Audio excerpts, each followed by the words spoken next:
औज़ुबिल्लाहिमिनश्शैतानिर्रजीम बिस्मिल्लाहिर्रहमानिर्रहीम। दोस्तों, हम सब पाकिस्तान से ताल्लुक़ रखते हैं, पाकिस्तानी हैं, और पाकिस्तान की बुनियाद ला इलाहा इल्लल्लाह मुहम्मदुर रसूलुल्लाह। ये वो नज़रिया पाकिस्तान जिसके ऊपर इस मुल्क को हासिल किया गया।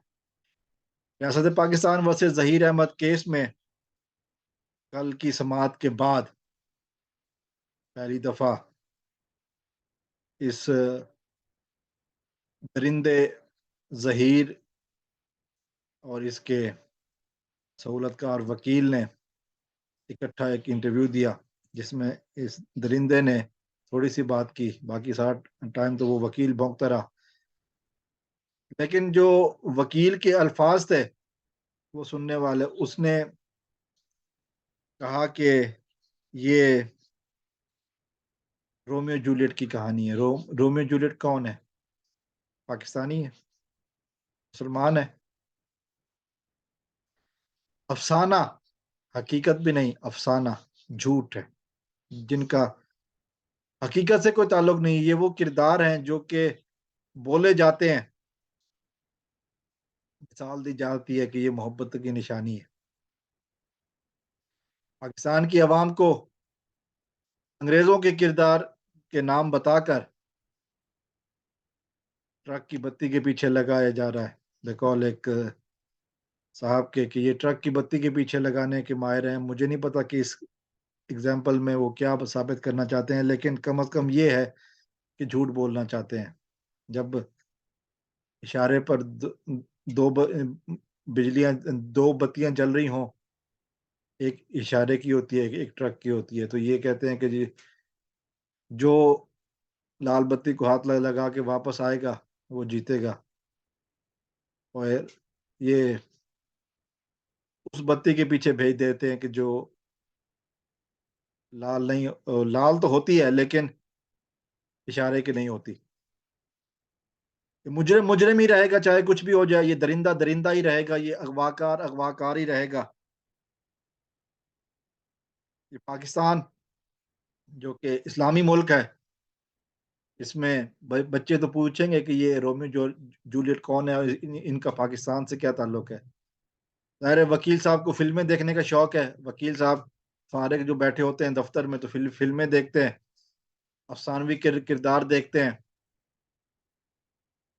और फिर अमली ज़िंदगी में जामा पहनाने की कोशिश करते हैं। हालाँकि हकीकत ये है, रोमियो जूलियट का पाकिस्तान से कोई ताल्लुक नहीं है। हकीकत ये है कि एक अफ़साना है जो कि मोहब्बत पे गढ़ा गया था, लेकिन ज़हीर अहमद केस जो है ना, वो अगवा कुनंदा का केस है, ह्यूमन ट्रैफिकिंग का केस है। वकील साहब शायद ह्यूमन ट्रैफिकिंग के मायने जानते होंगे, स्पेलिंग ज़रूर जानते होंगे, जो कि उनके साथ जो चूचा खड़ा था वो तो इंग्लैंडी बोलता है, अंग्रेज़ी तो बोलता नहीं है, तो उसको तो ह्यूमन ट्रैफिकिंग के स्पेलिंग नहीं आते होंगे यकीनन, लेकिन वो घिनौने जुर्म में मुलविस है। अफ़साना भी अगर कोई पढ़ ले ना, तो उसमें कहीं नहीं मिलेगा कि रोमियो ने जूलियट को अगवा किया। कहीं नहीं मिलेगा कि रोमियो की वजह से जूलियट के घर वालों को किस कदर तज़हीक का निशाना बनाया गया। कहीं नहीं मिलेगा कि रोमियो ने ड्रग्स दी जूलियट को। कहीं नहीं मिलेगा कि रोमियो ने जूलियट को बेचा। कहीं नहीं मिलेगा कि रोमियो ने अपने गलत मकासद के लिए झूठ बोले। फिर वकील साहब किस लिए इनका हवाला दे रहे थे पाकिस्तान में, कि यही हवाले बाकी हैं। ये रांझा भी है, ससी पुन्नू भी है। लेकिन ये वकील साहब को रोमियो जूलियट क्यों याद आता है? क्योंकि वकील साहब आधी रात को बैठ के वो फिल्में देखते हैं कि जो दिन को वो बता नहीं सकते। इसके अलावा कोई और मटेरियल नहीं है उनके पास। तो एक अगवाकार, एक दरिंदे, एक मुजरिम को हिमायत देने के लिए पाकिस्तानी अवाम को अफ़सानवी किरदार सुनाने पर मजबूर है। ये है इनकी वकालत, ये है इनके अक्लमंदी, ये है इनका सारा कुछ। वो सारी बातें जो ये अदालत में भी ज़ाहिर है अफ़साना सुनाएँगे या फिर झूठी कस्में खाएँगे, जैसा कि पहले इनके वकील करते रहे।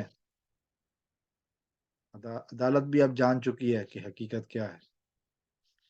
बहरहाल 5 तारीख भी आ चुकी है, 6 तारीख आने वाली है। ऊँट किस करवट बैठता है, ये हमें देखना है। लेकिन वकील साहब, रोमियो जूलियट की कहानी अदालत में नहीं चलेगी। अदालत में एक मुजरिम खड़ा होगा, एक दरिंदा खड़ा होगा एक तरफ, और दूसरी तरफ मज़लूम बच्ची है और उसके वालिदैन हैं। ये है स्टोरी।